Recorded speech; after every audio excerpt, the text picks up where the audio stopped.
Trop bonne, trop cool, c'est le podcast des gens gentils. Ceux qui disent pardon quand on les bouscule. Ceux qui s'inquiètent des autres avant même de s'inquiéter pour eux-mêmes. Ceux qui disent bonjour dans la rue sans passer pour des fous. Et ceux qui tiennent la porte à la vieille dame à la boulangerie. Oui, ça existe encore des gens comme ça. Et c'est pour tous ces super-héros invisibles que j'ai créé cette safe place. Parce que gentil is the new cool, donnons la parole à celles et ceux qui réussissent autrement et qui se font respecter sans grogner. Je suis Léa, une gentille qui en a fait une force, enfin presque. Freelance dans la com depuis plusieurs années, j'accompagne mes clients pour faire briller leur authenticité. D'ailleurs, hasard de dingue, gentillesse rime avec business. Trop bonne, trop cool, c'est le guide de survie du gentil, pour apprendre à naviguer dans un monde parfois rude, on va pas se mentir, sans perdre votre bienveillance. Vous n'êtes pas seul. Je vous jure qu'on n'a pas besoin d'être un requin pour réussir et qu'on va y arriver. Sans plus attendre, je vous laisse avec l'épisode du jour. Bonjour à toutes et bonjour à tous et bienvenue dans un nouvel épisode de Trop bonne, trop cool. Ici, c'est le café, la version solo de Trop bonne, trop cool, où je viens tergiverser pendant 10 minutes d'un sujet plus ou moins éloigné de la gentillesse. Je soliloque, je vous partage mes idées. Parfois, ça n'a ni queue ni tête, mais c'est un format que j'aime beaucoup. Et aujourd'hui, je vais vous parler de la gestion des émotions. Et quel grand sujet, je sais pas trop où je vais avec cette thématique d'épisode, mais il faut savoir que moi, ça me tient énormément à cœur de comprendre ce que je ressens, de comprendre mes émotions, de les analyser. Et ça, depuis plusieurs années. Et ça m'a mis pas mal de temps avant de comprendre justement cette gestion des émotions. D'ailleurs, je trouve que le terme de gestion n'est pas forcément approprié parce qu'il est très pragmatique, très très formel. Moi, je parlerais plus de je sais pas, il y a une question de compréhension, de plus écouter ses émotions, de plus les vivre, les traverser. Moi, j'avais tendance à un peu les mettre sous le tapis, mes émotions, ce qui fait un mélange pas très joyeux de cocotte minute beaucoup trop rempli à ras-bord et qui à un moment donné explose. Et du coup, je me suis rendu compte que c'était pas du tout viable pour moi parce que du coup déjà ça me coûtait énormément les moments où je pétais. Vraiment les moments où j'explosais, c'était trop pour moi, trop pour mon entourage et c'était pas sain.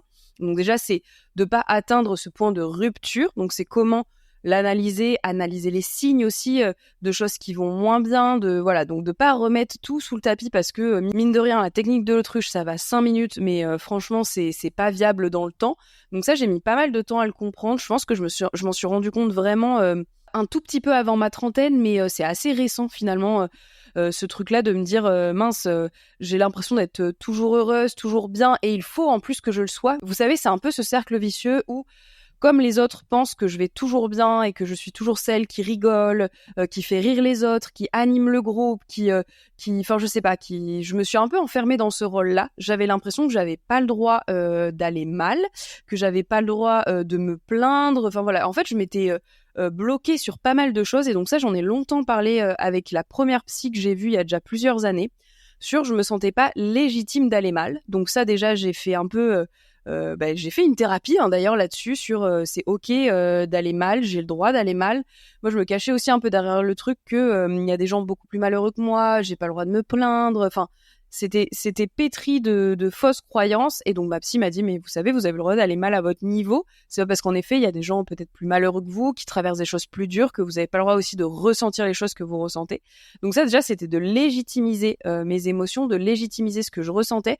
Donc ça déjà ça a été un truc de fou, ça a été un chamboulement de fou dans ma vie de dire ok Léa, tu ressens ça, tu ressens cette émotion, elle est peut-être négative en général, je parle souvent d'émotions négatives, j'ai le droit de la ressentir et c'est ok. Enfin c'était limite de moi à moi une petite tape sur l'épaule de me dire allez Léa, c'est pas grave, ça va bien se passer.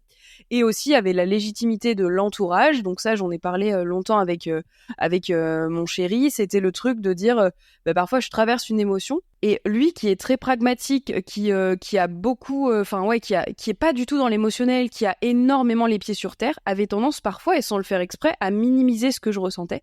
Et donc ça je lui ai dit c'est passé par le dialogue parce que sinon au début ça ne passait pas par le dialogue et donc ça faisait l'effet cocotte minute. On y revient parce que j'accumulais de la rancœur, de la frustration sur des choses qui en fait où il n'a pas rempli les besoins que j'avais envie qu'il remplisse, mais en fait sans lui dire ça ne fonctionne pas. Ça je m'en suis rendu compte aussi, ça peut être un autre sujet, mais en tout cas voilà le fait de lui dire bah là, je traverse quelque chose, hein, j'en sais rien, j'ai l'exemple du freelancing où un client me parle mal, pas très sympa et pas très bienveillant et tout ça. C'est des choses, moi, qui me font énormément de mal parce que je mets beaucoup de cœur, beaucoup de moi dans mon entreprise. Et donc, s'il y a quelque chose qui fonctionne pas comme j'ai envie que ça fonctionne, c'est hyper dur de le gérer. Et notamment quelqu'un qui n'est pas dans la bienveillance. Et donc, il y a eu un épisode où je l'ai très mal vécu, une relation avec un client. Et donc, je me mets à pleurer. Et Rémi me dit mais c'est pas grave, enfin tu t'en fous, c'est qu'un connard, machin. Et oui, il a raison, on s'en fout, c'est qu'un connard. Mais en fait, j'ai beau le savoir, ça je lui ai dit, c'est que j'ai besoin que en fait tu viennes me consoler. Donc ça, moi déjà ça, c'est une petite forme de pastille en mode je valide ta peine. C'est un peu con, hein, je suis comme une gamine où je collectionne les gommettes, mais j'ai besoin qu'on valide un peu ma peine. Et limite moi la phrase qui me réconforte le plus, parce que dans l'instant en fait je sais que c'est pas grave, fondamentalement je le sais, et du coup c'est limite plus dur si on me le fait remarquer que c'est pas grave. Ça rend encore plus illégitime ma façon de réagir, et donc maintenant je lui dis bah juste dis-moi que ça ira mieux demain. En fait, oui, c'est pas grave, mais là j'ai juste besoin de ressentir le truc, d'acter que ça m'a fait du mal, parce que si je le remets sous le tapis, vous avez encore l'image de la cocotte minute et ça ne fonctionne pas. Et donc voilà, j'acte le truc que ça va pas bien, ça m'a fait du mal, et en général moi je pleure, c'est ce qui acte le fait que ça va pas bien. Et donc j'en ai parlé dans un épisode de pleurer ça fait du bien, parce que vraiment moi pleurer ça me fait du bien. C'est ma psy, elle me disait que c'est vraiment ça acte le fait que ça vous a fait du mal, ça c'est une forme de digestion aussi pour l'humain, de pleurer. Et donc voilà, je lui dis bah voilà, tu me consoles, tu me fais un petit câlin, tu me dis que ça ira mieux demain, et même si je sais que c'est pas grave, et je lui dis en plus, mais je préfère que ça vienne de ma bouche plutôt que de la sienne, ça peut paraître un peu alambiqué, mais voilà, c'est le truc de laisse passer la vague et ça ira mieux demain.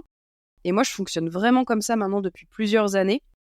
Comme j'avais toujours tendance à être celle qui va bien, qui réconforte les autres, qui donne des conseils, qui est toujours proactive, très moteur en tout cas dans un groupe, mais c'est ce rôle-là, hein, que je m'assigne, hein. Personne ne me demande de faire ça, mais je sais pas, j'ai besoin de me sentir indispensable à l'énergie d'un groupe, d'une famille, d'une entreprise, de ce que vous voulez. Et donc ce truc-là, maintenant, je m'autorise à aller mal, et donc il y a des jours où j'ai la chance d'être à mon compte, donc il y a des jours où je me sens pas bien pour aucune raison. C'est-à-dire que je peux me lever le matin, il y a rien dans ma vie qui fait que il y a un petit nuage gris au-dessus de ma tête, mais ce matin, il s'avère que je me suis levée avec un nuage gris au-dessus de la tête, et en fait, c'est juste de me dire, ok, Léa, aujourd'hui, tu ne vas pas bien. Comme tu es dans un métier créatif, tu vas créer, mais ça ne te plaira pas. Laisse passer la vague d'émotions, digère-la, et ça ira mieux demain. Et ça, franchement, c'est un conseil que je peux donner à toutes celles et tous ceux qui m'écoutent aujourd'hui. C'est le truc je sais que c'est un luxe de fou, et quand on est salarié, on peut moins le faire, mais en tout cas, autorisez-vous dans votre semaine, dans vos mois, dans votre année, des moments de pause de vous à vous. Et moi, mes moments de pause, en général, ils sont traduits par je regarde des films et des séries que j'ai déjà vues. C'est des choses qui me font énormément de bien. Je pose mon cerveau. Je suis anxieuse, donc je regarde des séries et des films que je connais, je sais ce qui va se passer, j'ai la maîtrise sur ce qui va se passer, et du coup ça me fait du bien, ça me réconforte, ça me relance aussi dans ma créativité, et après le lendemain je repars de plus belle. Donc bien sûr je peux pas le faire tous les jours, parfois j'ai des réunions, des impondérables. Après je m'autorise aussi à le dire aux personnes autour de moi. Par exemple, si j'ai rien de d'urgent sur le feu, une visio, un rendez-vous qui peut être décalé, je me permets d'envoyer un message à la personne en disant bah, écoute, aujourd'hui ça va un peu moins bien. Après voilà, je donne le niveau d'information que j'ai envie de donner. Je peux aussi juste dire que j'ai un imprévu, enfin c'est du mensonge entre guillemets, mais d'aller mal c'est aussi un imprévu qu'on n'avait pas calculé la veille. Et donc voilà, je me permets de décaler des rendez-vous si c'est possible, et si c'est pas possible, j'économise mon énergie. J'essaye aussi de faire un peu poker face, enfin parce que je suis assez perméable à tout dans ces journées-là. J'ai l'impression que la moindre réflexion, la moindre chose est une agression. Donc j'essaye aussi de prendre du recul, de prendre de la hauteur, et voilà, de respirer un bon coup. Et voilà, les trucs que je peux décaler, je les décale, et les choses que je peux pas décaler, je les fais, mais je les fais à 50% entre guillemets. Et je sais que j'y remettrai de l'intensité quand l'énergie sera revenue. Et un truc aussi que j'ai identifié, c'est que ces flots d'énergie-là sont énormément reliés à mon cycle menstruel. Et donc, j'essaye maintenant d'analyser un peu plus les phases où là, je me sens moins bien. Ah ben tiens, je suis en période, je dis n'importe quoi, parce que pour l'instant, je suis encore en phase de capter mes émotions par rapport à mes cycles. Mais par exemple, je me sens moins bien. je vais avoir mes règles, ou je me sens moins bien, je suis en phase d'ovulation. Mais voilà, en tout cas, j'essaye d'analyser toutes ces choses-là, de prendre des notes. C'est pas facile de le faire parce que j'aimerais, ça fait des années que je me dis ouais, je vais tenir un journal et plus spotter justement mes émotions, tout ça. Pour l'instant, j'ai pas réussi à le mettre en place. J'aimerais bien, c'est toujours un projet, mais peut-être en 2025, ce sera ma grande résolution de 2025, parce que j'aime bien moi faire des résolutions. D'ailleurs, je pourrais faire un épisode là-dessus. Et bref, je m'égare. En tout cas, l'émotion passera, ça ira mieux demain, je peux vous dire tout ce que vous voulez, mais voilà, on s'en sort toujours. Et quand on est dans une phase de down qui dure vraiment longtemps, le meilleur conseil que je peux vous donner, c'est de vous faire accompagner. On n'est pas des guerriers, on n'est pas des guerrières, il y a des choses qui sont insurmontables pour nous dans la vie, où on n'arrive pas à gérer, et le fait de le mettre dans les mains de quelqu'un d'autre, un professionnel en général, parce que l'entourage a beau nous aimer du plus fort qu'il peut, parfois d'avoir un regard extérieur, ça aide quand même vachement. Moi, je sais que la thérapie, ça m'a beaucoup aidé. En ce moment, je vois plus de psy, mais c'est un peu par phase. J'y vais quand j'en ai besoin. Enfin voilà, c'est un peu par phase. Je m'écoute aussi là-dessus. Merci beaucoup d'avoir écouté cet épisode jusqu'ici, j'espère que ça vous aura plu. Moi, ça me fait du bien de venir faire des petites notes d'humeur comme ça sur des petites thématiques. N'hésitez pas, si vous avez des idées de sujets que vous avez envie que je traite dans Trop Bonne Trop Cool le café, je serai ravie. Pareil, si vous avez des idées d'invités, que vous avez envie d'entendre au micro de Trop Bonne Trop Cool, let's go, envoyez-moi les noms et je ferai tout pour les recevoir. J'ai des invités de rêve pour l'instant que j'ai pas réussi à capter, mais ce n'est qu'une question de temps. Je recevrai tous les gentils et gentils ici, c'est certain. Je vous donne rendez-vous dans une semaine pour un nouvel épisode de Trop Bonne Trop Cool, donc les gens gentils, la version avec un invité. N'hésitez pas à mettre 5 étoiles sur la plateforme de streaming que vous utilisez, ça soutient énormément ce podcast fait maison. Je vous dis à très vite, des bisous.